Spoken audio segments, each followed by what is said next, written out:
मेरे प्रिय दर्शकों नमस्कार। ऋषि ज्योतिष में आपका स्वागत है। दर्शकों, ऋषि ज्योतिष समय समय पर आपका मार्गदर्शन करता रहा है। सबसे पहले तो मैं आपको बहुत धन्यवाद देना चाहूंगा कि आप मेरे वीडियो बड़ी उत्सुकता से देख रहे हैं। आशा करता हूं आगे भी देखते रहेंगे। आज के इस महत्वपूर्ण वीडियो में हम एक पुरुष जातक की कुंडली में विचार करेंगे कि उसका मेरे पास रिक्वेस्ट आई है कि गुरुजी, मैं बहुत दिन से परेशान हूं, मैंने बहुत कुछ कर लिया, लेकिन मेरे व्यवसाय में कोई तरक्की नहीं होती। मैं कर्ज 10-12 लाख का कर्जवान होता जा रहा हूं। घर में गृहस्थी में भी सुख नहीं है। तो मैंने आपके कई वीडियो देखे हैं, तो दिल में उमंग जागी कि मैं क्यों ना गुरुजी के पास अपना जन्म का डिटेल भेज करके थोड़ा सा मार्गदर्शन प्राप्त करूं। दर्शकों, आज हम उस जातक की कुंडली पर विचार करेंगे। विषय बहुत गहन है। मैं आपको समझाने की कोशिश करूंगा और आप समझने की कोशिश करूंगा। फिर मैं जरूर कहूंगा, आपको समझ में आए या अच्छा लगे या बुरा लगे, आप कमेंट में जरूर लिखिए। कमेंट के द्वारा आप मेरा मार्गदर्शन कीजिए, क्या है, ताकि मुझे भी अपनी कमियां पता लगे। मैं आपसे आशा करता हूं कि आप मेरा वीडियो पूरा देखेंगे और कमेंट जरूर लिखेंगे। जहां पर कुछ कमी है आप लिखिए, कमेंट्स में लिखिए, उसको सुधारा जाएगा। मेरा काम है आपका मार्गदर्शन करना। दर्शकों, जातक का प्रश्न है, बहुत ही कर्जवान हो गया, व्यापार में चलता नहीं, क्या किया जाए। तो दर्शकों, ये कुंडली है, ये 12 भाव है, ये लगन का भाव है। लगन जिसकी भी कुंडली है उसका प्रतिनिधि करता है। लगन और लग्नेश जिसकी कुंडली है उसका प्रतिनिधि करता है। द्वितीय भाव कुटुंब और धन का भाव भी है। तृतीय भाव पराक्रम, छोटे भाई बहन का भाव है। चतुर्थ भाव सभी प्रकार के सुख का भाव भी है। माता, मातृभूमि, मकान का भाव है। पंचम भाव शिक्षा, संतान का भाव। छठा भाव रोग, शत्रु का भाव है। सप्तम भाव जीवन साथी का भी है, पार्टनरशिप का भी है और रोजगार व्यापार का भी भाव सप्तम भाव है। अष्टम भाव मृत्यु कष्ट का भाव है। नवम भाव भाग्य भाव है। और दसम भाव जो भी आप काम कर रहे हैं, व्यवसाय कर रहे हैं या नौकरी कर रहे हैं, उसमें प्रतिष्ठा का भाव है। दसम भाव उच्च का भाव है। दसम भाव शीर्ष कौन है, जो प्रतिष्ठा प्राप्त करने। एकादश भाव साधारण तौर पर बड़े भाई का भाव है और आमदनी का ही भाव है। हम ज्यादातर यही लेते हैं, बाकी तो अलग और भी कई विषयों के सभी भाव संबंध रखते हैं। द्वादश भाव सेवा सुख का भी भाव है और खर्च का भी भाव है। तो जरूरी बात है, कोई भी जातक हो, चाहे मैं हूं या आप हो, जिसके कर्ज हो जाता है उसमें कहीं ना कहीं आमदनी की दिक्कत आती है। आमदनी कम होगी और खर्चा ज्यादा होगा, तो जरूरी बात है खर्च बढ़ जाएगा। तो और वह लगन पीड़ित होगा, कहीं ना कहीं परेशानी की बात आएगी। तो अभी देखते हैं, संबत कुंडली में हम विचार करेंगे एकादश भाव का स्वामी। एकादश भाव का स्वामी कहां है?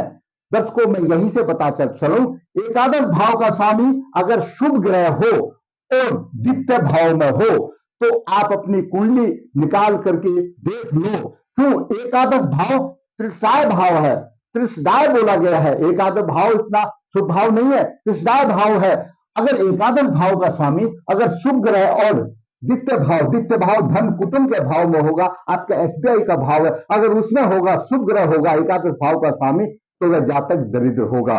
दूसरी तरफ अगर एकादश भाव का स्वामी पाप ग्रह होगा, पाप ग्रह मतलब सूर्य, मंगल, शनि आदि, ये पाप ग्रह होगा, तो वह जातक समस्त भोगों का भोग करेगा, उसको धन की किसी किस्म की परेशानी नहीं आएगी। दूसरा द्वादश भाव खर्च का भाव है। द्वादश भाव का स्वामी अगर आपके ये खर्च का भाव है, खर्च का भाव का स्वामी या द्वितीय भाव में आ जाए तो खर्चा अधिक होगा। मुट्ठी भींच करके खर्च करेगा, फिर भी पता नहीं, जैसे घड़ा रिस जाता है ना, उस तरह से धन खाली हो जाएगा, कोष खाली हो जाएंगे। अगला बात है दशमेश पर भारी प्रभाव। ये दसम भाव है, इसका जो स्वामी है उसके ऊपर भारी पाप प्रभाव होने से भी कामयाबी नहीं मिलती है, विद्वत्ता नहीं मिलती है, सम्मान नहीं मिलता है। अगर हम विचार करेंगे सप्तम भाव पर भारी प्रभाव, ये सप्तम भाव है। सप्तम भाव जीवन साथी का भी भाव है, व्यापार का, रोजगार का भी भाव है, और भी कई योग हैं, लेकिन जिससे संबंधित है उसी से विचार करेंगे। तो सप्तम भाव पर भारी प्रभाव हो तो देखिए आप जातक की क्या हालत होगी। लगन पर भारी प्रभाव, ये लगन है, मैंने जैसे बताया लगन और लगने स्वयं का प्रतिनिधि करते हैं। अगर इसके ऊपर भारी प्रभाव होगा वह जातक संघर्ष से गुजरेगा।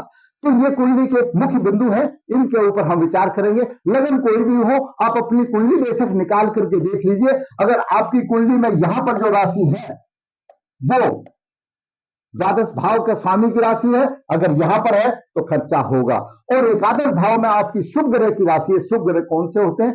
चंद्रमा, बुध, शुक्र और गुरु।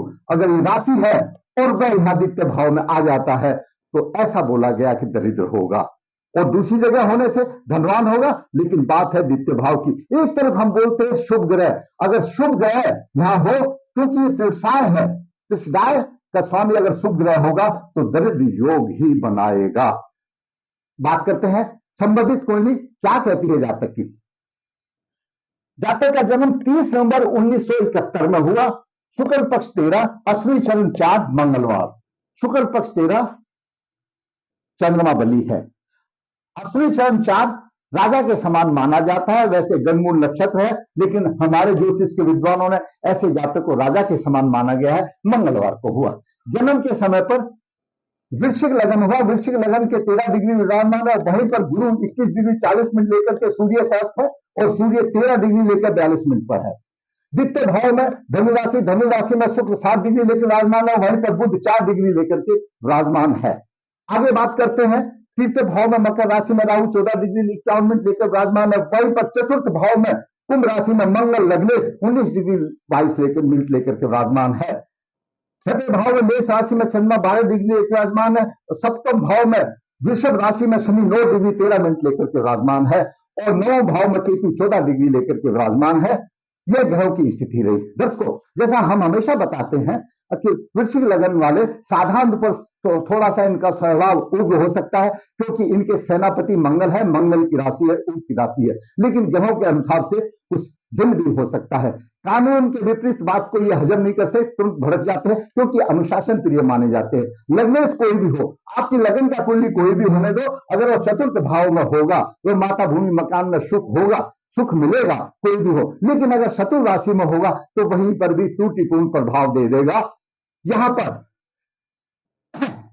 आगे विचार करेंगे क्या प्रभाव मिलेगा। अब बात करते हैं सूर्य। लग्नेश यहां का मंगल चतुर्थ भाव में है, शत्रु राशि में है, प्रभाव में कमी आएगी। मंगल की चतुर्थ दृष्टि यहां पर सप्तम भाव पर है, शत्रु राशि है और शनि है, दोनों को पीड़ित कर रहा है, तो स्त्री के सुख में भी परेशानी आएगी। मंगल सप्तम दृष्टि से एकादश दसम भाव को देख रहा है, तो व्यवसाय में उन्नति देगा, अच्छे प्रभावशाली होगा। अब बात करते हैं सूर्य की। सूर्य दसम भाव का स्वामी है, और दसम भाव शीर्ष कौन है? और लगन में है। किसी भी कुंडली का आपका दसम भाव में कोई भी राशि हो, इसका स्वामी और लगन में होगा तो यह बहुत ही अच्छा माना जाता है। सुंदर होगा, स्वस्थ होगा, प्रभावशाली व्यक्तित्व होगा, और पिता और राज व्यवसाय के पक्ष में सहयोग होगा।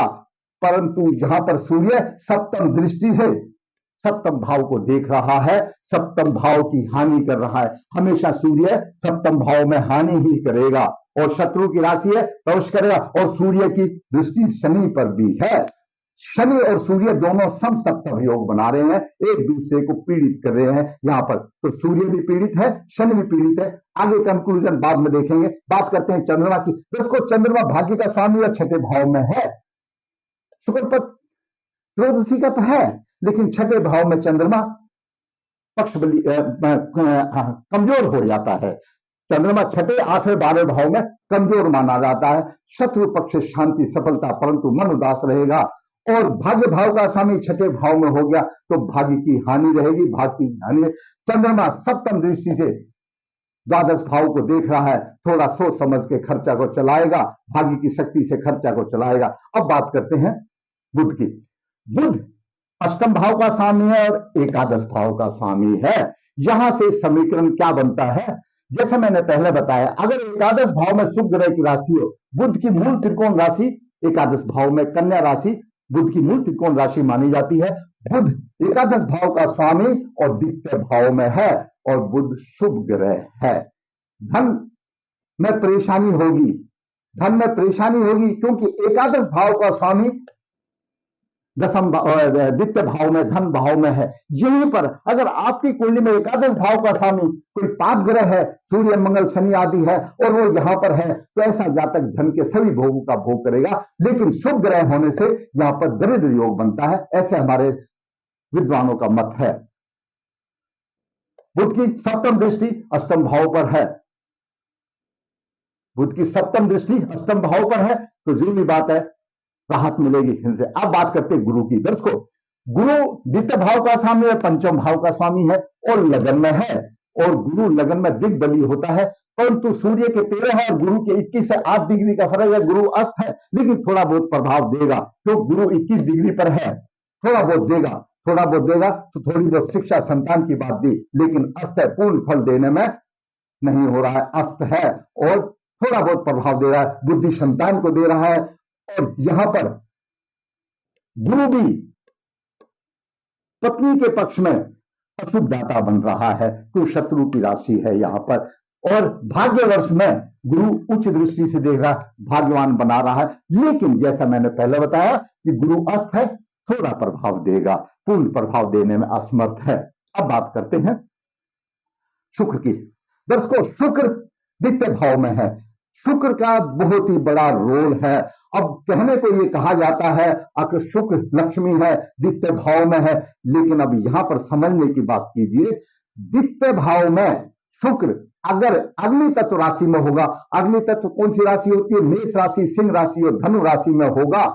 अगर द्वितीय भाव में शुक्र यहां पर मेष राशि, सिंह राशि और धनु राशि में अगर होगा, जिनको अग्नि तत्व राशि बोला गया है, तो ऐसे जातक को नौकरी करना ही ठीक है, वो शायद नहीं करना चाहिए, हानि रहता है। और इस कुंडली में तो शुक्र द्वादश भाव का स्वामी है और सप्तम भाव का स्वामी। द्वादश भाव में शुक्र की मूल त्रिकोण राशि है, द्वादश भाव का स्वामी शुक्र यहां पर द्वितीय भाव में बैठ गया। बहुत ही सोच विचार करके खर्च करने वाला, जिसको कि कंजूस कहा जाता है, लेकिन फिर भी इस तरह से कोष खाली हो जाता है जैसे घड़े का पानी रिस जाता है और खाली हो जाता है। अब यहां पर देखिए क्या समीकरण बना। बुध एकादश भाव का स्वामी है और शुक्र द्वादश भाव का स्वामी। दोनों तो शुभ ग्रह हैं, लेकिन दोनों इसके लिए अशुभता का प्रतीक बन गए हैं। दरिद्र लाके खड़ा कर दिया, खर्च कम हो गया, आमदनी में दरिद्रता बन गया, तो कर्ज तो होगा ही। जब द्वादश भाव का स्वामी यहां आ गया, और ये शुभ ग्रह जो हमारे ज्योतिष के विद्वानों ने बताया, एकादश भाव का स्वामी अगर शुभ ग्रह हो तो दरिद्रता लाता है, दरिद्रता तो बुध ने ला दी, और जो कुछ बचा था शुभ ग्रह कबड़ा कर दिया, पूरा धन कोष खाली हो गया। यहां पर ये शुक्र का प्रभाव रहा। तो और शुक्र सप्तम भाव से अष्टम भाव पर, अष्टम स्थान पर है।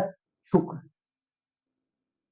दाम्पत्य सुख का कारक है, भोग विलास का कारक है, और कुंडली में तो सप्तमेश है, सप्तमेश अपने भाव से अष्टम में, तो कहीं ना कहीं कमी आ जाती है। चलो वो कोई बात नहीं, लेकिन शुक्र यहां से अष्टम दृष्टि से अष्टम भाव को, सप्तम दृष्टि से अष्टम भाव को देख रहा है, तो राहत देगी। परेशानी तो होगा, राहत देगी। अब बात करते हैं शनि की। दर्शकों, शनि तृतीय भाव का स्वामी, चतुर्थ भाव का स्वामी और सप्तम भाव में है। स्त्री व्यवसाय में सफलता तो देगा, शनि सफलता देगा, सुख की प्राप्ति होगी, परंतु तीसरी दृष्टि से यहां पर नवम भाव को पीट रहा है, भाग्य की हानि होगी तीसरी से। और सप्तम दृष्टि से यहां पर लगन पर जा रहा है, सूर्य पर भी प्रभाव होगा, लगन पर भी प्रभाव होगा, तो शत्रु की राशि है। अब देखिए, सूर्य का प्रभाव शनि पर और शनि का प्रभाव सूर्य पर, यहां पर इतना ही समझिए, आगे देखेंगे क्या होता है। और दसम दृष्टि से शनि अपनी राशि को देख रहा है, चतुर्थ भाव में माता भूमि मकान का सुख मिलेगा, लेकिन मंगल को प्रभावित कर रहा है, लगन को भी यहां पर पीड़ित कर रहा है। दसम दृष्टि से मंगल शनि को पीड़ित कर रहा है और शनि का प्रभाव मंगल पर है। कितना अजीब संयोग बना है ग्रहों का। आगे देखते हैं, पहले राहु के देख लेते। राहु तृतीय भाव में है, पराक्रमी भी होगा, कठिन परिश्रम करने वाला। पंचम दृष्टि यहां पर है, सप्तम भाव पर, पत्नी के सुख में कमी आएगी। पंचम दृष्टि यहां पर पत्नी के सुख में कमी आएगी, रोगी रहेगी और भाग्य की हानि होगी। और यहां पर नैतिक अनैतिक तरीके से अचानक लाभ करेगा, क्योंकि कन्या राशि को देख रहा है। अब बात करते हैं केतु की। केतु दर्शकों नवम भाव में है, भाग्य की हानि हो रही है। पंचम दृष्टि से केतु यहां पर लगन भाव को देख रहा है, दिमाग स्थिर होगा और सूर्य पीड़ित हो रहा है केतु से। पंचम दृष्टि से केतु पीड़ित हो रहा है, पंचम दृष्टि सूर्य पीड़ित हो रहा है। केतु की पराक्रम दृष्टि से पराक्रमी होगा, और नवम दृष्टि यहां पर शिक्षा संतान में भाई वो एक नॉर्मल बात है। लेकिन मेन पॉइंट पर अभी आइए, देखिए अब इसका समीकरण देखिए। एकादश भाव का स्वामी बुध दरिद्र योग बना रहा है, द्वादश भाव का स्वामी द्वितीय भाव में, कंजूसी से खर्चा करो बदनाम हो जाएगा, कंजूस से कंजूस खर्चा नहीं, पैसा नहीं है तो कहां से होगा, किसी से बात नहीं बनेगी कुटुंब में, क्यों, द्वादश भाव का स्वामी है। तो बुध और शुक्र यहां पर इस जातक के लिए अशुभ बन गए। और हालांकि बुध और शुक्र तो शुभ ग्रह है, लेकिन कुंडली की रचना के आधार पर अशुभ बन गए और कर्ज योग बन गया। दूसरी तरफ यहां पर अभी राहु की पंचम दृष्टि यहां पर शनि पर है, राहु पंचम दृष्टि शनि को पीट रहा है, 10 को यहां से समझिए। और मंगल की चतुर्थ दृष्टि भी शनि पर है, और इस प्रकार शनि के ऊपर मंगल का भी प्रभाव है, राहु का भी प्रभाव है। यहां पर शनि के ऊपर शनि के खुद का भी प्रभाव हो गया, मंगल का भी हो गया और राहु का भी होगा। शनि ने 3 पाप प्रभाव अपने ऊपर लिए हुए हैं, और वो 3 पाप प्रभाव लेकर के शनि लगन को दे रहा है, सूर्य को दे रहा है, गुरु को दे रहा है, पूरे लगन को दे रहा है। इस तरह से ये डायरेक्टली इनडायरेक्टली परोक्ष रूप से राहु का मंगल का शनि के थ्रू यहां पर पूरा प्रभाव लगन पर जा रहा है। दूसरी तरफ शनि पर जब यह प्रभाव हो गया तो विपरीत दिशा में शनि यहां पर भी चतुर्थ भाव में दे रहा है, सुख की भी हानि नहीं, क्योंकि राहु का भी प्रभाव है, मंगल का भी प्रभाव है। तो 5 ही यानी पाप ग्रह कितने हुए, राहु मंगल शनि और सूर्य केतु, इन सब का प्रभाव सूर्य पर है। कैसे है, केतु की पंचम दृष्टि सूर्य पर है, सूर्य दशम भाव का स्वामी है, तो व्यवसाय में सम्मान कहां से मिलेगा। केतु की पंचम दृष्टि है और सूर्य पर राहु मंगल शनि का इस तरह से प्रभाव इनडायरेक्टली सूर्य को पीड़ित कर रहा है, और सूर्य दशम भाव का स्वामी है, पिता का कारक है, पिता से भी कोई सुख नहीं और दशम भाव का भी कोई सुख नहीं। इस प्रकार सूर्य पीड़ित हो रहा है, और उधर से सूर्य की भी शनि पर सप्तम योग बन रहा है, और ये सप्तम भाव स्त्री का भी भाव है और व्यापार और रोजगार का भी भाव है। ये सप्तम भाव भी सूर्य शनि मंगल राहु सभी का प्रभाव इस सप्तम भाव पर आ गया, तो व्यवसाय कैसे चलेगा, व्यापार कैसे चलेगा। तो सप्तम भाव की हानि, सप्तम भाव से व्यापार की हानि, सप्तम भाव से स्त्री सुख की हानि, व्यापार की हानि, और दशम भाव का स्वामी सूर्य पर मैंने आपको बताया सभी का पाप ग्रह, 5 ही टोटल पाप ग्रह है, राहु मंगल शनि केतु सूर्य, और सबका प्रभाव सूर्य के ऊपर है, कैसे चलेगा। और यह लगन में है, सभी का प्रभाव लगन में है। तो यह जातक की परेशानी रही, और जातक को मैंने व्हाट्सएप करके भी समझाया था, और उस जातक को समझ में आ गया, फिर सोचा कि हम आपको भी बता देते हैं। यह कर्ज का भी कारण रहा और व्यवसाय का भी प्रतिष्ठा कारण रहा, व्यापार कमजोर रहा और स्त्री के सुख की भी हानि। अब बात करते हैं दर्शकों, जातक अपने पूर्व जन्म के कर्मों का प्रभाव लेके आया है। मैं हमेशा कहता हूं कि जब भी कोई जातक जन्म लेता है उसके साथ पूर्व जन्म के शुभ और अशुभ दोनों प्रकार के प्रभाव जुड़े होते हैं, और वो भोगना ही है। उपाय करने से जीवन आसानी से निकल जाता है, राहत मिल जाती है, और हो सकता है श्रद्धा से उपाय करे तो उसको अच्छा फायदा मिल जाता है, लेकिन उपाय करने से ही होगा, वैसे तो दर्शकों नहीं होगा। सूर्य शनि का विषयोग निकाले, मंगल शनि का विषयोग निकाले, राहु की स्थिति शनि पर है, सातत्य योग निकाले, क्योंकि सभी पीड़ित कर रहे हैं एक दूसरे को, और सूर्य को केतु भी पीड़ित कर रहा है। इनकी शांति कराए, नारायण बलि श्राद्ध कराए। नारायण बलि श्राद्ध यही नहीं है कि पूर्वजों की मुक्ति के लिए, पूर्व जन्म के अशुभ कर्मों के लिए प्रायश्चित भी होता है, और तभी आपको अच्छा फल मिलेगा इसमें। क्योंकि इतना जो सर्कल मैंने बताया राहु मंगल शनि सूर्य का केतु का, ये तभी कुछ हो सकता है जब नारायण बलि श्राद्ध करेगा, अपने पूर्व जन्म के कर्मों का प्रायश्चित करेगा। ये बोलता मेरे को तो क्या होता है, गुरु जी किसी ने बताया नहीं बताया, कोई बात नहीं, हमको मालूम, हम बताएंगे। नारायण बलि श्राद्ध करें, और इनकी सूर्य शनि की, इनकी मंगल की, इनकी उसके बाद जातक लगन में मंगल का, गुरु का, चंद्रमा का लॉकेट धारण करे, उससे क्या होगा, यहां पर गुरु भी बैठेगा, मंगल भी बैठेगा, चंद्रमा बैठेगा। गुरु पंचम भाव का स्वामी है, ठंडा ग्रह है, चंद्रमा भी ठंडा ग्रह है और लग्नेश है, तो ये जितना भी पाप प्रभाव है उसमें कुछ ना कुछ कमी का कारण बनेगा और जातक को राहत मिल जाएगी। तो ये सब उपाय करने के बाद जातक को मंगल का, गुरु का और चंद्रमा का लॉकेट गले में धारण करे, क्योंकि लगन पर भारी पाप प्रभाव है, जातक परेशान है।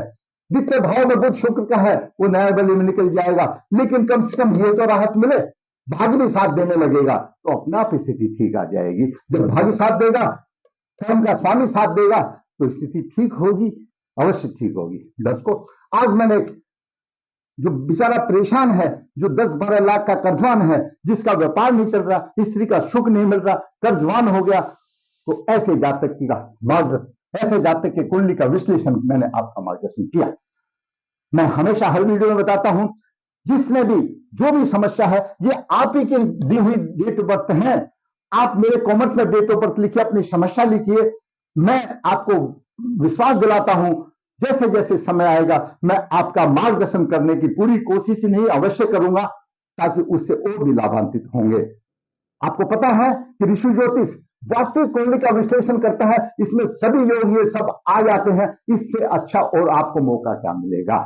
जरूरत है आपको संपर्क करने की। दर्शकों, मैंने आपका मार्गदर्शन किया, इस पुरुष की कुंडली के द्वारा आपको मार्गदर्शन किया, इसमें क्या क्या दोष है आपके भी हो सकते हैं। अगर आपको मेरा वीडियो अच्छा लगा है तो भी आप कमेंट्स में लिखिए अच्छा लगा, खराब लगा तो भी लिखिए कमेंट्स में अच्छा लगा, ताकि मेरा भी मनोबल ऊंचा हो। और दर्शकों, फिर कहूंगा, ऋषि ज्योतिष नर्मदा जी के तट के ऊपर है, यहाँ पर काचा दोष पितृदोष की पूजा की जाती है, जो इच्छुक संपर्क कर सकता है। ऋषि ज्योतिष हाथ से पत्रिका लिखता है, जो इच्छुक संपर्क कर सकता है। ऋषि ज्योतिष कन्या भाव के लिए गुण मिलान बिना किसी शुल्क के भेजता है, जो इच्छुक संपर्क कर सकता है। फिर कहूंगा, अगर आपको मेरा वीडियो अच्छा लगा है तो मेरा वीडियो आप लाइक करें, शेयर करें। और दर्शकों, क्योंकि मेरा चैनल नया है, आप अगर मेरे चैनल को आपको अच्छा लगा है तो सब्सक्राइब करेंगे तो मेरा भी मनोबल ऊंचा होगा। इसी प्रकार वास्तविक कुंडलियां लेकर के मैं आपका मार्गदर्शन करता रहूंगा। जरूरत है आपको कमेंट्स में लिखने की, जरूर होगा। धन्यवाद।